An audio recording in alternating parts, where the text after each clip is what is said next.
In ancient Rome, you could die just for waking up earlier than your neighbor. You open your eyes. You haven't done anything wrong. You haven't even taken a full breath yet, and that's enough. In the modern world, waking up early means you're disciplined. In ancient Rome, waking up early meant, oh, this one's available. And being available was dangerous. No meetings, no deadlines, no master yelling your name. Perfect. The system has just found an empty time slot. No resume, no interview, no consent. You've been assigned a role.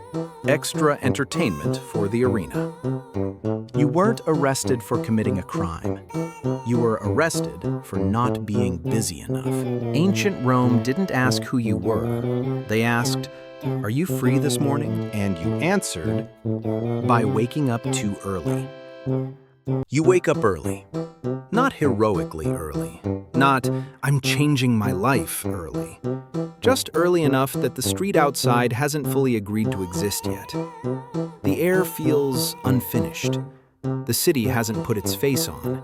And for a brief, stupid moment, you feel proud of yourself. That feeling would not survive ancient Rome. In modern life, waking up early is treated like a moral achievement. People brag about it. They sell books about it. They post sunrise photos like they personally scheduled the sun. Early equals disciplined. Early equals success. Early equals this person probably owns a planner. In Rome, early meant something else entirely. Early meant you were visible before the system was ready for you. And that's where the problem started. You step outside. Nothing dramatic, no weapons, no crime. You're just there. And Rome does not like unexplained there. This is a city obsessed with order, roles, hierarchy, and ownership. Everyone belongs to something. A household, a master, a job, a purpose. If you're awake early with no obvious reason, your body starts to look like a question nobody wants to ask out loud. In modern terms, it's like being the only person in the office at 5 a.m. and realizing security is watching you way too closely. Not because you're impressive, because you're unaccounted for. Roman logic kicks in quietly. If you're awake early, you're either avoiding work, avoiding authority, or available for reassignment. And Rome loved reassignment. It was efficient, elegant even. Why invent new punishments when you could just repurpose people? So someone notices you. Not angrily, not suspiciously, casually. The way someone notices an empty chair they could use. A question is asked, then another, and suddenly you're explaining yourself. Not because you did something wrong, but because you exist at the wrong time. That's when you learn something deeply unfair about Rome. Intent doesn't matter. Explanation doesn't matter. Only placement matters. Are you where you're supposed to be, when you're supposed to be there? If the answer is unclear, the system fills in the blank for you. Maybe you're told to help carry something. Maybe you're redirected to a temporary task. Maybe you're escorted somewhere with the promise that this will only take a moment. Rome loved moments that never ended. And the truly funny part, funny in the way a joke curdles halfway through, is that no one thinks this is cruel. This is just how mornings work. You laugh at first, because the logic is ridiculous. Because being awake too early shouldn't put your life at risk. Because the idea that your sleep schedule could determine your survival feels like a sketch. A bit. Something exaggerated. But Rome wasn't exaggerating. Once you're flagged as available, your body stops being yours in small ways. You don't notice it at first. You're still walking, still talking, still breathing. But decisions start happening around you without consulting you. Someone else decides where you go next. Someone else decides how long you'll be needed. Someone else decides whether you'll be coming back. This is how people ended up in labor gangs they didn't sign up for. This is how people found themselves inside public works projects they didn't volunteer for. And this is how, on particularly unlucky days, people were funneled toward entertainment, not punishment. Entertainment. Because Rome didn't always need criminals for the arena. It needed bodies. It needed unpredictability. It needed spectacle. And nothing was more disposable than someone who didn't clearly belong somewhere else. From a modern perspective, it sounds insane. You wake up early and accidentally become content. But the Roman brain didn't see it that way. The Roman brain saw balance. If the city woke at a certain rhythm, anything offbeat felt dangerous, like a loose brick, like a crack forming in the wall. And cracks had to be dealt with. You start to realize that Rome isn't watching for bad behavior. It's watching for irregular behavior. Being good doesn't save you. Being quiet doesn't save you. Being early doesn't save you. It puts a spotlight on you. That's the part that should bother you. Not the violence, not the executions. Those are loud, obvious, easy to condemn.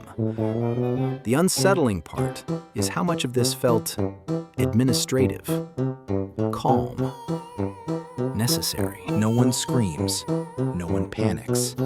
People just nod and move you along, because this is how order is maintained.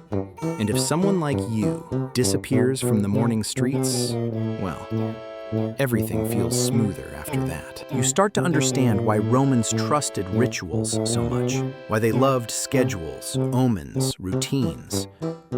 When the world is this unforgiving, predictability feels like safety. Deviate from it, and you become the offering that reassures everyone else. You thought waking up early made you productive. In Rome, it just made you noticeable. And in a system that never wastes what it notices, that's the most dangerous thing you can be. You don't realize how much danger you're in yet, because nothing bad has technically happened. That's the trick. No one has grabbed you. No one has accused you. No one has even raised their voice. You're just being guided now, redirected, included.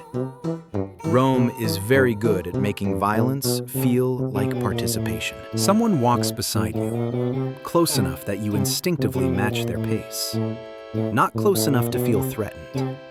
This is how control works here. Soft, polite, inevitable. Like customer service that never lets you reach a human. You try to joke.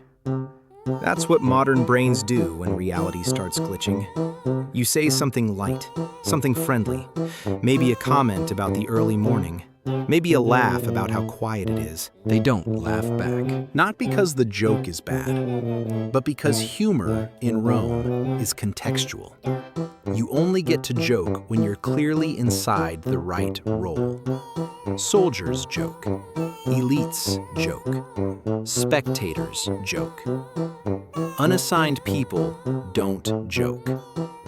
Unassigned people are a category error. You're escorted past buildings that look solid and permanent, like they've always been here and always will be. And that's when it hits you. Rome doesn't feel cruel. It feels confident. Confident enough to treat human beings like adjustable parts. In modern life, if a system doesn't know what to do with you, it usually ignores you. Rome did the opposite. Rome activated. The reasoning was simple, elegant, and completely broken. A person awake early without obligation was a disruption. Disruptions attracted attention. Attention attracted authority. Authority demanded resolution, and the fastest resolution was reassignment. That's how superstition crept in. That's how logic rotted quietly. Romans believed the gods spoke through patterns, through timing, through coincidence. Someone being out of sync wasn't random. It was a message, and messages required interpretation, usually by people with power. Usually in ways that benefited them. So if something went wrong later that day, a bad omen, a failed ritual, an uneasy crowd, Your early presence could be retroactively blamed. Not openly, casually, like connecting dots after the fact. You weren't unlucky. You were convenient. From the outside, this sounds laughable. Waking up early as a death sentence feels like satire, like a joke stretched too far. But Rome ran on these tiny, absurd assumptions, the kind that feel harmless until they stack up. You notice people watching you now, not staring, glancing, measuring. The way people glance at someone who might be about to do something interesting or useful. This is how entertainment begins. Not with blood, with boredom. Rome was constantly managing boredom. A bored population was dangerous. A bored crowd wanted distraction, and distraction required spectacle. When criminals weren't available, when prisoners ran low, when the schedule needed filling, Rome improvised. And improvisation always landed on people like you. You think about how modern systems do the same thing, just quieter. Algorithms deciding who gets seen, who gets boosted, who gets buried, who becomes content without meaning to. Rome didn't have algorithms. It had crowds. And crowds were honest about what they wanted. They wanted something to happen. Once you're marked as interesting, your fate stops being personal. It becomes communal. Your survival depends on whether others find meaning or pleasure in what happens to you next. That's the part no one warns you about when they romanticize Rome. Not the swords, not the armor. The fact that normal life was always one misstep away from becoming public property. You didn't challenge authority. You didn't break a rule.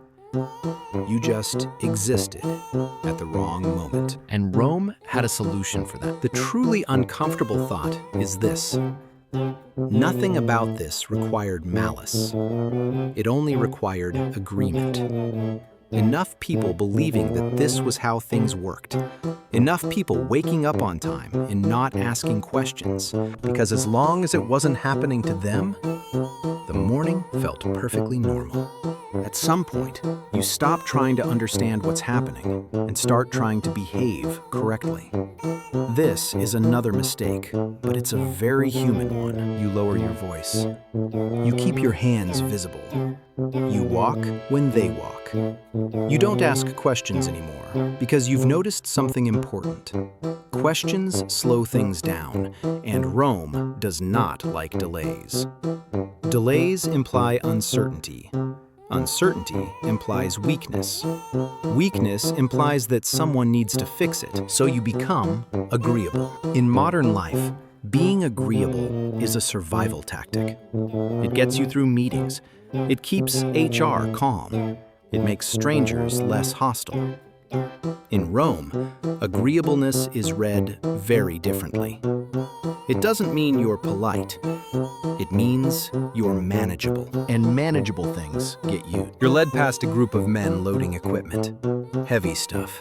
Dirty stuff. They look exhausted. Not beaten, just drained. The kind of tired that never ends. One of them glances at you with a look that isn't pity and isn't warning. It's recognition. Like he knows exactly which wrong turn you took this morning. You finally understand the pattern. Rome doesn't wait for crimes. It waits for gaps. Gaps in schedules. Gaps in ownership. Gaps in explanation. If there's a gap, someone fills it. And if the gap is shaped like a human, congratulations. You're the solution. You want to protest. You want to explain that where you come from, waking up early is praised. That it means ambition, discipline, self-control. But Rome doesn't care about your internal narrative. Rome cares about external alignment. Are you where you should be? If not, you are now a variable. This is how superstition becomes policy without anyone noticing. If enough bad things happen around people who behave oddly, the behavior becomes the problem. Early risers, quiet walkers, people without clear affiliations. Rome learned to fear ambiguity the way modern systems fear inefficiency. So they neutralized it. Neutralization didn't always look violent. Sometimes it looked like paperwork. Sometimes it looked like ritual. Sometimes it looked like applause. You hear noise ahead. Distant but unmistakable. A crowd warming up. Not angry, expectant. The sound people make when they're about to be entertained and don't yet know the cost. And that's when it hits you. The truly stupid, horrifying logic of it all. Rome didn't think it was cruel to sacrifice a few people to stabilize the many. Rome thought it was responsible. Order had a price. And the price was always paid by someone who didn't quite fit. You think of modern equivalents. People filtered out by systems they don't understand. Lives altered by decisions made automatically. Careers ended by metrics no one can explain. Rome just skipped the euphemisms. Here, the line between daily life and public spectacle was thin. Paper thin. One early morning. One wrong glance, one unanswered question. You didn't wake up planning to die. You woke up before the city was ready to forgive that. And somewhere ahead, people are gathering. Not to hate you, not to judge you, but to watch. You hear the crowd before you see it. It's not a roar yet. It's a low, rolling sound, like a stomach growling before a meal. Excited, impatient, alive.